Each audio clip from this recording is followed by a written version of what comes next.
कैसे हैं आप लोग? आई होप सब लोग अच्छे होंगे।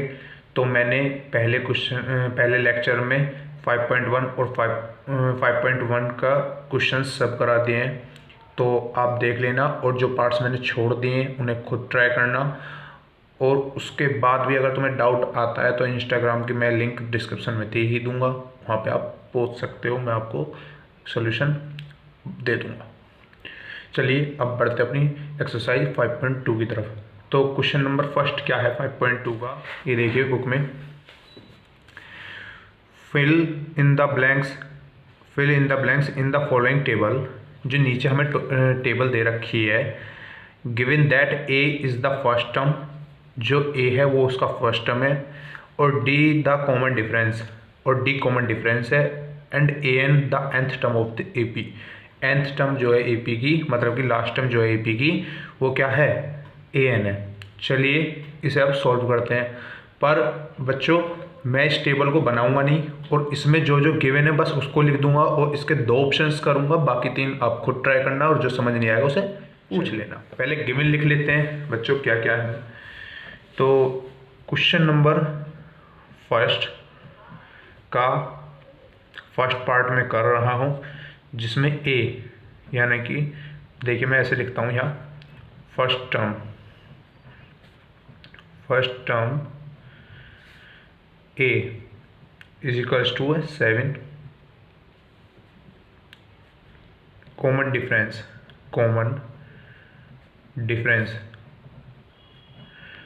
डिफरेंस इज इक्वल्स टू है, मतलब कि डी इज इक्वल्स टू है 3, एन मतलब कि नंबर ऑफ टर्म्स मतलब कि n इज इक्वल्स टू है 8, और ए एन मतलब कि द लास्ट टर्म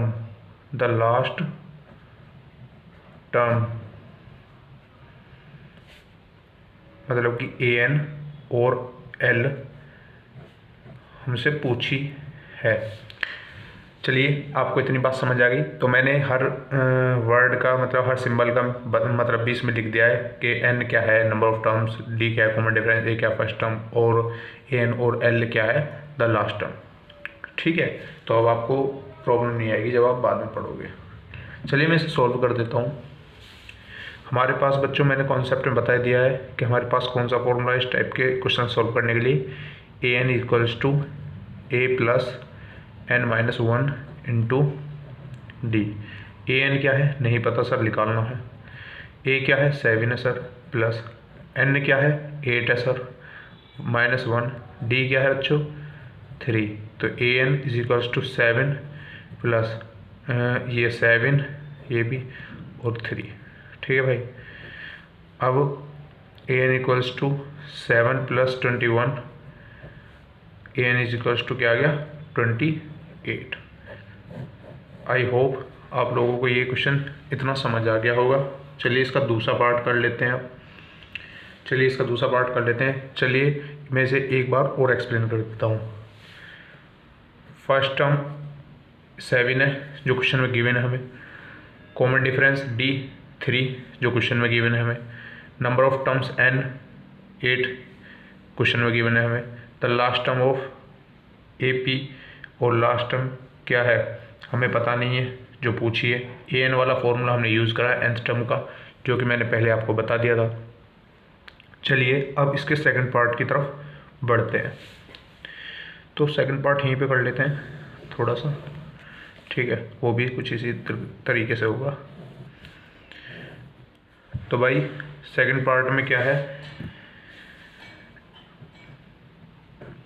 ए अब मैं बताऊंगा नहीं क्योंकि ऊपर मैंने लिख दिया है, तो आप वहीं से देख लेना ए क्या है। ए क्या है हमारा -18, डी क्या है पूछा है, एन नंबर ऑफ टर्म्स 10 है, और ए एन 0 है। ये लो भैया बढ़िया क्वेश्चन, ए एन 0 है। तो कंफ्यूज मत हो, सिंपल वही करना है। A N equal to A plus N minus 1 into D. बच्चों फॉर्मूला हर बार लिखना है जो कि आपको याद रहे, और फॉर्मूले के नंबर मिलते हैं मैं आपको पहले ही बता दूं। ए एन क्या है 0, ए क्या है -18, एन क्या है 10 माइनस 1, और डी क्या है पता नहीं है, वही तो निकालना है, तो यहाँ प्लस है, तो ये हो जाएगा 18 is equals to n 10 minus 1 9D, और डी इक्वल टू क्या आ गया 18 डिवाइडेड बाई 2, वो 9, और आंसर आ गया 2। तो कॉमन डिफरेंस बच्चों कितना आ गया 2। कॉमन डिफरेंस कितना आ गया 2। चलिए बाकी के रिमेनिंग 3 पार्ट्स आप खुद कर लेना। चलिए बढ़ते हैं अपने क्वेश्चन नंबर 2 की तरफ इसी के एक्सरसाइज। ये क्वेश्चन है आपको, जो क्वेश्चन नंबर 2 है आपका, ठीक है, तो यही क्वेश्चन है, और इसका सेकंड पार्ट आप खुद कर लेना। पहला पार्ट मैं करके आपको बता रहा हूँ, और सेकंड भी इसी प्रकार से होगा। चलिए क्या पूछा है क्वेश्चन में, पहले वो बता दूँ, समझा दूँ। 30th term of the AP, हमें एक AP दी हुई है। देखो इन्होंने पहले ही बोल दिया कि AP है, तो हमें इसमें प्रूव करने की कोई ज़रूरत नहीं है कि D1 और इक्वल टू D2 दिखाएं, बस सिंपल D निकालेंगे और अपना आगे का जो काम है वो करेंगे। तो 30th टर्म में चलो पहले गिवन लिख लेते हैं। सॉल्यूशन A क्या है 10, और A2 इक्वल्स टू 7, और A3 इज इक्वल्स टू, नहीं A2 लिख लो क्योंकि A3 की तो ज़रूरत नहीं है। उसके बाद हमसे क्या पूछा है A30 is equals to A plus 29D, यही पूछा है एक तरीके से, तो ऐसे कर देंगे, ठीक है, क्योंकि A30 का मैंने बताया था कैसा होता है, एक कम होता है D के पास जो होता है। और उसके बाद अब क्या, हाँ फॉर्मूला यूज़ करेंगे अब।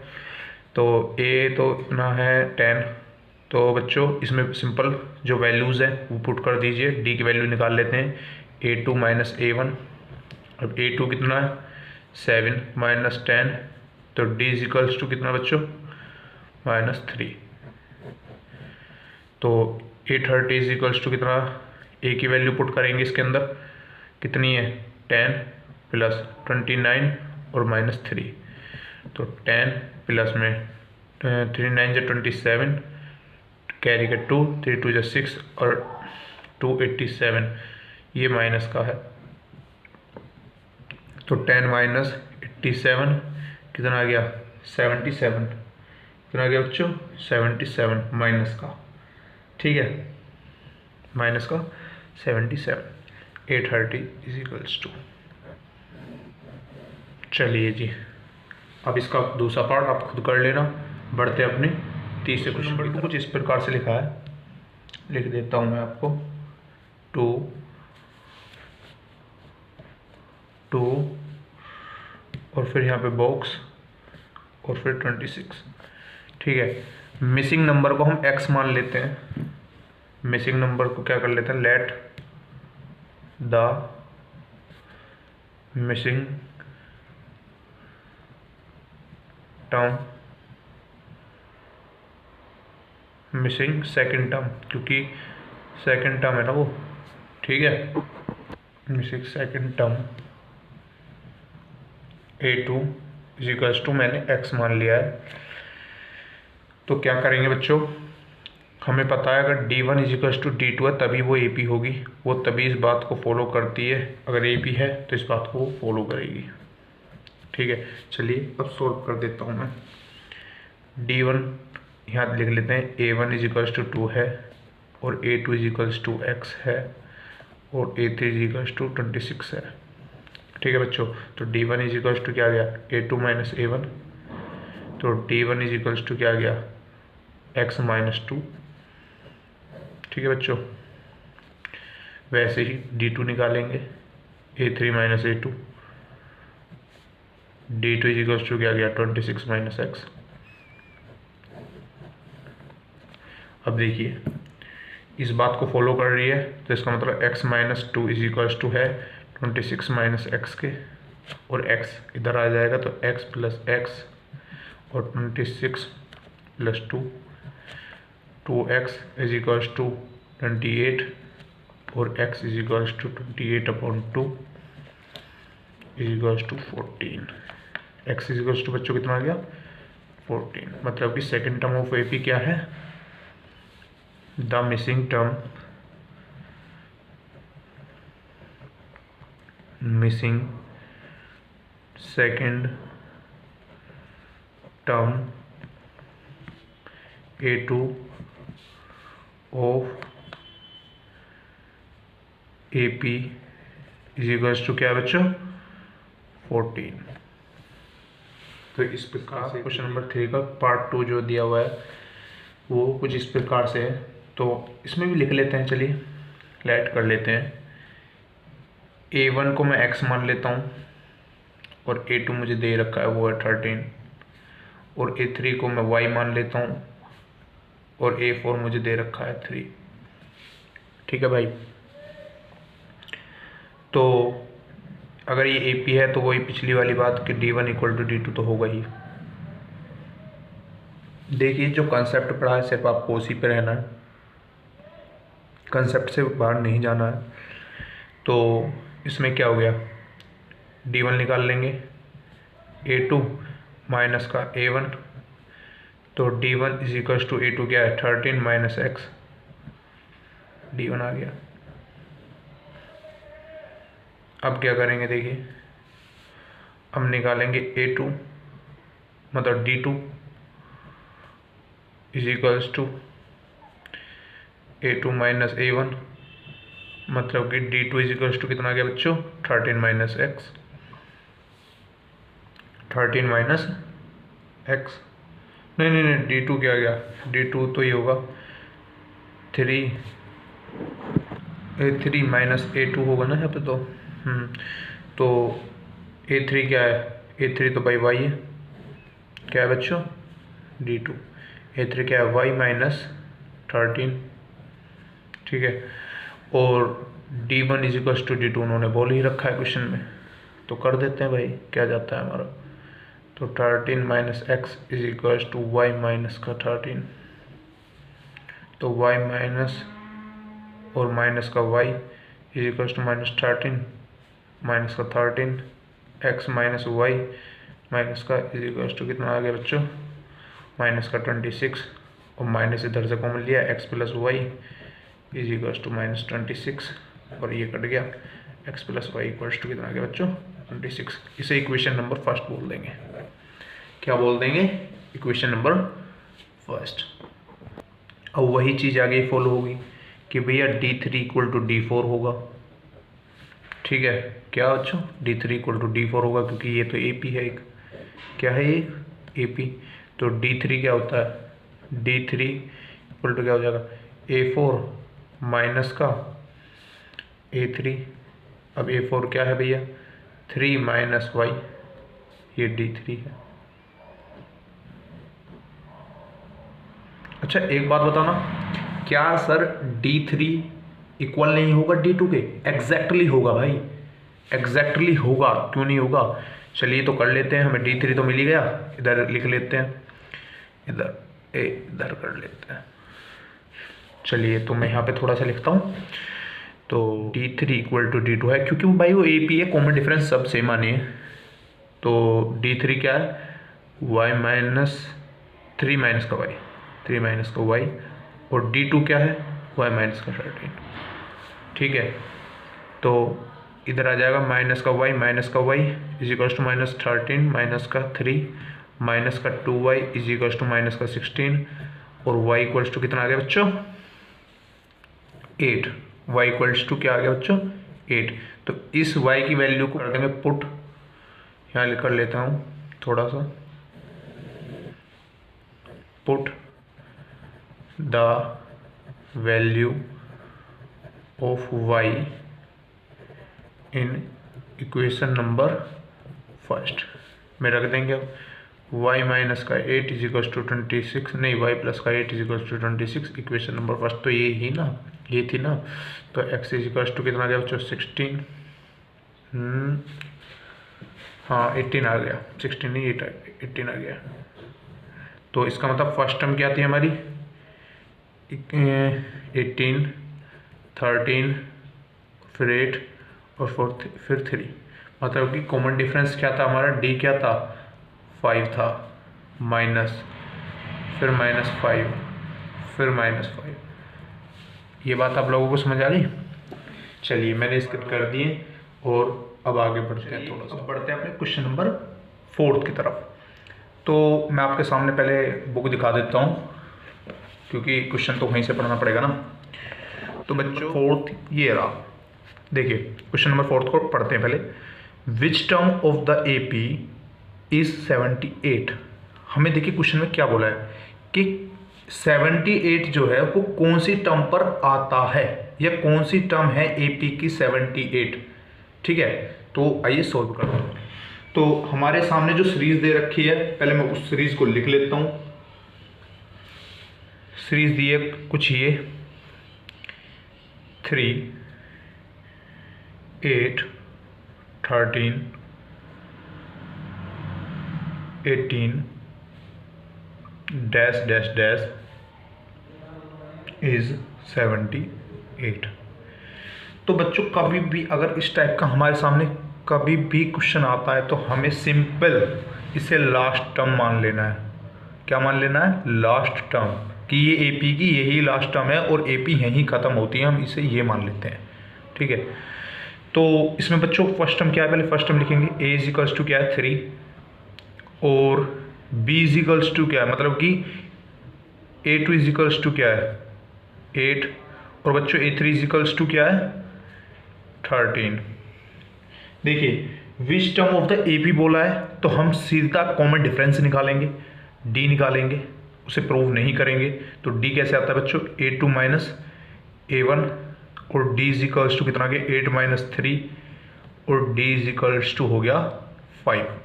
मतलब जो हमारी AP बढ़ रही है वो कॉमन डिफरेंस 5 के साथ इंक्रीज हो रही है। ठीक है, ये आपको बात समझ में आ गई। चलिए अब लगाते हैं हम AN वाला फॉर्मूला, nth टर्म वाला।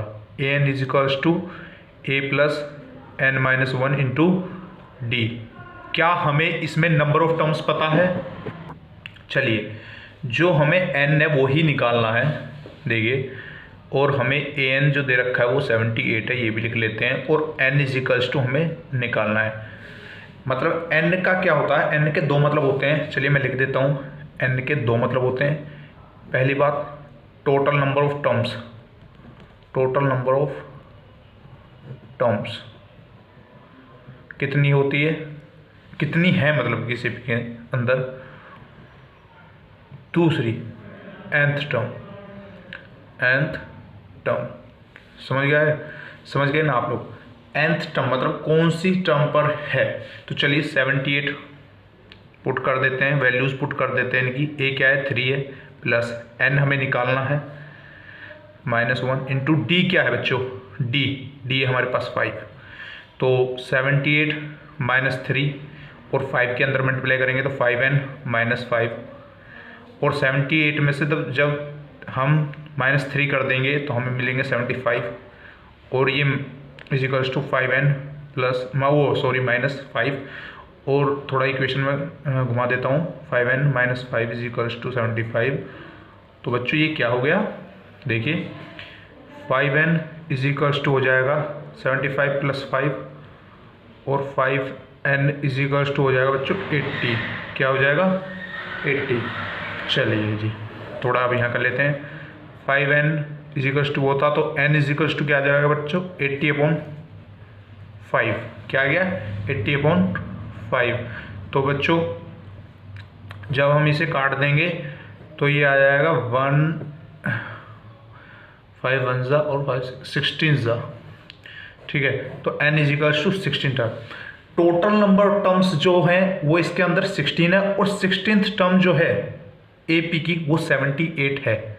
अगर नहीं है विश्वास तो इसे एक बार चेक भी कर सकते हो आप। कैसे चेक करेंगे, चलिए यहाँ बता देता हूँ थोड़ा सा। ये क्वेश्चन पेपर में मत करना, बस मैं ऐसे ही चेक करने के लिए तुम्हें तरीका बता रहा हूँ आंसर देखने के लिए कि कैसे करते हैं, पर क्वेश्चन पेपर में सिर्फ आपको यहीं तक सोल्यूशन छोड़ देना है। चलिए मैं बता देता हूँ। A16 मतलब 16th टर्म, A16 वो कुछ इस प्रकार से लिखे जाएगा, और A16 होता है A प्लस 15D के इक्वल। अब A क्या है बच्चों, A हमारे पास 3, 15, D क्या है हमारे पास बच्चों 5। तो 3 प्लस 15 5 जा 75, और 75 और 3 कितना हो गया बच्चों 78।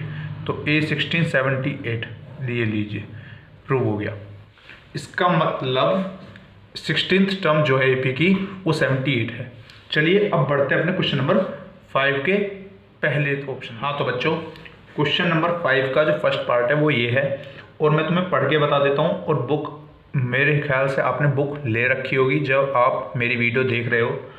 तो बच्चों क्वेश्चन में क्या है, find the number of terms in each of the following APs, के जितनी जो नीचे दो एपीज दी गई हैं, ईच ऑफ द फॉलोइंग मतलब यही है, उनकी हमें नंबर ऑफ टर्म्स बताने की, इनके अंदर कितनी टर्म्स हैं। ठीक है, मैंने पहले ही बताया था कि nth टर्म और टोटल नंबर ऑफ टर्म्स कौन बताता है, हमें n बताता है। ठीक है, nth टर्म और टोटल नंबर ऑफ टर्म्स हमें कौन बताता है, n बताता है। तो मैं इसे लास्ट टर्म मान लेता हूँ कि यही लास्ट टर्म है एपी की, ये। तो चलिए पहले गिवन लिख लेते हैं। a इज इक्वल्स टू, उन्होंने बोल दिया कि ये एपी है, a इज इक्वल्स टू 7 हो गया और a2 इज इक्वल्स टू 13 हो गया। और बच्चों an और l इज इक्वल्स टू 205 हो गया। चलिए अब फॉर्मूला लगाते हैं nth टर्म का, और हमें क्या निकालना है बच्चों, n। ठीक है, n निकालना है। तो an इज इक्वल्स टू क्या है, a plus n minus 1 into D. अब पहले d निकालेंगे क्योंकि इसमें फॉर्मूले में तो भाई d की ज़रूरत है। देखिए मैं बता देता हूँ, अभी आप प्रैक्टिस करोगे तब आपको पहले से ही पता लग जाएगा कि भाई किस चीज़ की ज़रूरत है। अगर आपको नहीं पता लग रहा है कि भाई हमें क्या निकालना है, तो आप पहले फॉर्मूला लिख लो, साइड में लिख लो, जैसे मैंने यहाँ पे किया है, पर मेरे पास पेज थोड़ा बड़ा है तो मैं साइड में लिख लूँगा। तो आपको क्या पता पड़ेगा, देखो क्या पता निकलेगा कि भाई हमारे पास an की वैल्यू भी है, हमारे पास a की वैल्यू भी है, हमें n की वैल्यू निकालनी है, d की हम निकालेंगे क्वेश्चन से। तो आपको पता लग जाएगा, एक आइडिया हो जाएगा कि हाँ यार चाहिए। तो d का फॉर्मूला क्या है, a2 माइनस a1। अब d is equals to, a2 क्या है बच्चों 19, नहीं a2 है 13 माइनस 7, तो कितना आ गया, d इज इक्वल्स टू बच्चों 6 आ गया। तो अब जो वैल्यूज है, अब आपके पास सब एक वैल्यू निकालनी है तो वही करेंगे। an की वैल्यू क्या करेंगे हम बच्चों, 205 पुट कर देंगे, a की वैल्यू पुट कर देंगे 7 प्लस n हमें निकालना है -1, d की वैल्यू जो है वो पुट कर देंगे 6। तो बच्चों 205 minus 7 is equals to n 6n minus 1, क्योंकि नहीं 6n माइनस 6, क्योंकि हमने 6 के अंदर मल्टीप्लाई कर दी। इतनी बात आपको समझ आ गई। अब क्या करेंगे, जब इसको सब्ट्रैक्ट कर देंगे तो ये आ जाएगा 198। ठीक है बच्चों, 198 is equals to 6n minus 6, तो 6n इज इक्वल्स टू लिख देंगे 198 प्लस में 6। ठीक है बच्चों, तो ये क्या हो जाएगा, 6n इज इक्वल्स टू, ये हो जाएगा 204। क्या हो गया, 204 हो गया। और n इज इक्वल्स टू 204 को डिवाइड करेंगे 6 से, तो 2 ये हो जाएगा 6 3 ज़ा 18 और 6 4 ज़ा। ठीक है, तो बच्चों ये हो गया n इज इक्वल्स टू 34। मतलब कि जो 34th टर्म है, n इज इक्वल्स टू 34, मतलब कि जो 34th टर्म है इस एपी की वो 205 है। क्या आपको इतनी बात समझ आई कि भाई जो 34th टर्म है वो इस एपी की 205 है। चलिए अगर आपको ये बात समझ आ गई तो बहुत अच्छे, अगर समझ नहीं आई तो भाई कमेंट में बता देना, मैं इसे फिर से एक्सप्लेन कर दूंगा अगली बार जब डाउट सेक्शन लेके आऊँगा आप लोगों का, आप लोग डाउट पूछोगे तब। ठीक है, तो और जो भी अगर आपको कोई डाउट होता है, पर्सनली डाउट होता है, तो आप मेरे से वहाँ पे कांटेक्ट कर सकते हो इंस्टाग्राम पर, मैंने लिंक डिस्क्रिप्शन में दे रखी है, तो चेक कर लेना भाई क्या जा रहा है आपका।